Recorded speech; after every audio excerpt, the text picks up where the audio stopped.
बातमी अशी की टिटवाळा ड्रग्ज प्रकरणातील 5,000 MDMA गोळ्यांचा सुगावा लागलेला आहे। काय नेमकं घडतंय आपण बघूया। टिटवाळा ठिकाणी ड्रग्ज प्रकरणात आणखीन एक मोठी अपडेट समोर आलेली आहे। 5,000 MDMA गोळ्यांचा सुगावा लागलेला आहे। यामध्ये ज्या वेळेला तपासणी करण्यात आली त्यावेळेला 5,000 MDMA गोळ्यांचा हा छडा लागलेला आहे आणि परदेशातून MDMAच्या 25,000 गोळ्या आयात केल्या होत्या आणि मागील या सगळ्या प्रकरणामध्ये 20,000 गोळ्यांची देशातील अनेक राज्यांमध्ये विक्री केलेली आहे आणि विविध रंगाच्या या MDMAच्या या गोळ्या होत्या। प्रत्येक गोळीची रंगानुसार किंमत आकारण्यात आली। 20,000 गोळ्यांचा व्यवहार झाल्यानंतर उरलेल्या 5,000 गोळ्या आमिरने अश्विनीकडे दिल्या आणि या गोळ्या विकण्याआधीच अश्विनी पॉलची धरपकड झालेली आहे। आमिरने कोणकोणत्या राज्यामध्ये या गोळ्या विकल्या याचा सध्या तपास सुरू आहे आणि या प्रकरणामध्ये आंतरराष्ट्रीय रॅकेटची दाट शक्यता वर्तवली जाते।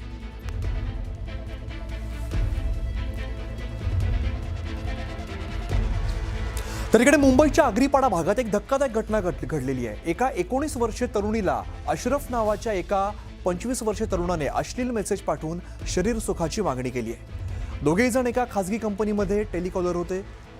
फेब्रुवारी महिन्यात साईट बंद झाल्यामुळे तरुणीने नोकरी सोडली।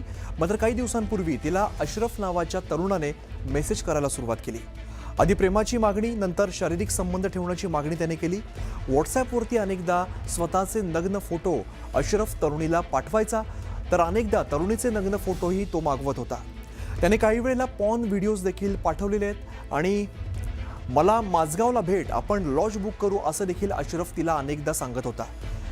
त्यासोबत हिंदू मुलींना मुस्लिम मुलं आवडत असल्याचं म्हणत अनेक हिंदू मुली माझ्या गर्लफ्रेंड होत्या असं देखील अशरफने तिला सांगितलेलं आहे। अशरफ आणि संबंधित तरुणी एकाच कंपनीमध्ये काम करत होते, मात्र एकमेकांना ओळखत नव्हते। अशरफने एका कॉमन व्हॉट्सॲप ग्रुपवरून तरुणीचा नंबर मिळवून तिला मेसेज केल्याचा आरोप मुलीच्या वडिलांनी केलाय। तर संबंधित तरुण हा एका नगरसेवकाचा भाचा असल्याचा आरोप स्थानिक भाजप नेते नितीन बनकर यांनी केलाय आणि या तरुणाने एकूण 3 तरुणींना अश्लील मेसेज केल्याचं समोर आलंय। यातील एक मुलगी मुस्लिम असल्याची माहिती आहे, त्यामुळे लव्ह जिहादपेक्षा हे प्रकरण महिलांना लक्ष्य करून अश्लील संदेश पाठवण्याच्या गुन्ह्याकडे झुकत असल्याचं प्राथमिक तपासात समोर आलंय।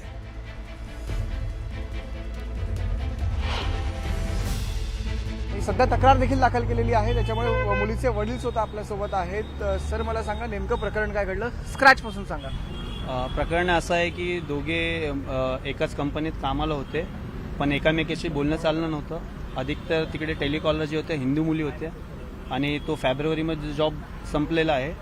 त्यानंतर त्यांनी माझ्या मुलीला घाणेरडे व्हिडिओ पाठवणे आणि शारीरिक संबंध बनवण्यासाठी घडी मेसेज करायला लागला। हा प्रकरण समोर आल्यावर आम्ही पोलिसाला धाव घेतला आणि आज तो अरेस्ट झालेला आहे मुलगा।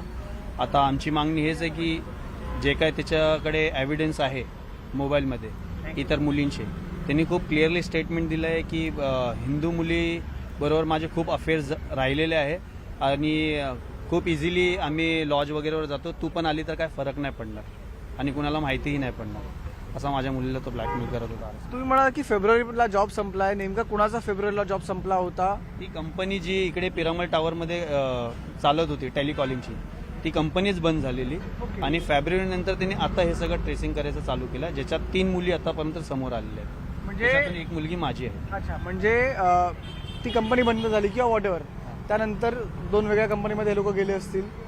एक्स एम्प्लॉईज आहेत टेक्निकली हे दोघेही, आता कलिग्स आहेत का? पण दोघे आता काहीच कलिग नाही आणि त्यावेळेस पण कलिग्स नव्हतं, कोणतेही एकामेकाची बोलणं नव्हतं। हे तर जेव्हा अननोन मेसेज यायला लागले तेव्हा माहिती पडलं की अशरफ सिद्दीकी नावाचा एक मुलगा आहे जो तिला मेसेज करतोय आणि मग त्याचं माहिती काढल्यावर माहिती पडलं की हा मुलगा तोच आहे जो तिकडे लोकांबरोबर घाणेरडे शब्दाचा वापर करायचा। आज बरं, मला सांगा की मग अशरफकडे तुमच्या मुलीचा नंबर कुठून आला? त्याला माहिती काढायची, ह्यांचा कॉमन एक ग्रुप होता सेल्स टीमचा, त्याच्यातून काढला गेला आहे। ग्रुप निघाल्यानंतर यांनी बाकी इतर मुलींचे नंबर जसे काढले तसा माझ्या मुलीचा पण नंबर काढला असेल। तर आता 3 मुली समोर आल्या ज्यांच्याबरोबर सेम ऍक्टिव्हिटी केली आहे त्यांनी। व्हिडिओ रमेश यांच्या मी संकेतवर न्यूज 18 मराठी, मुंबई। ही प्रवृत्ती कुठेतरी टिचली पाहिजे। समाजवादी पक्षाचे एक नगरसेवक मुंबईतले आहे फहीम सिद्दीकी, त्यांचा तो भाचा आहे। म्हणजे हे जाणून चालले का, याच्यापाठी कोण आहे नक्की, याचा छडा आता पोलिसांनी लावला पाहिजे। मी आपल्या माध्यमातून देवाभाऊंना विनंती करेल की हे जे प्रकार चालले आहेत, आपण तर न्यायप्रिय आहात, आपण कठोर भूमिका घेणारे आहात, परंतु ही मुंबईत ही पिलावर जर वाढली तर मुंबईमध्ये हिंदू मुलं राहणं फार अवघड होईल. म्हणून देवाबाईंना विनंती आहे की त्यांनी या प्रकारात लक्ष घालून या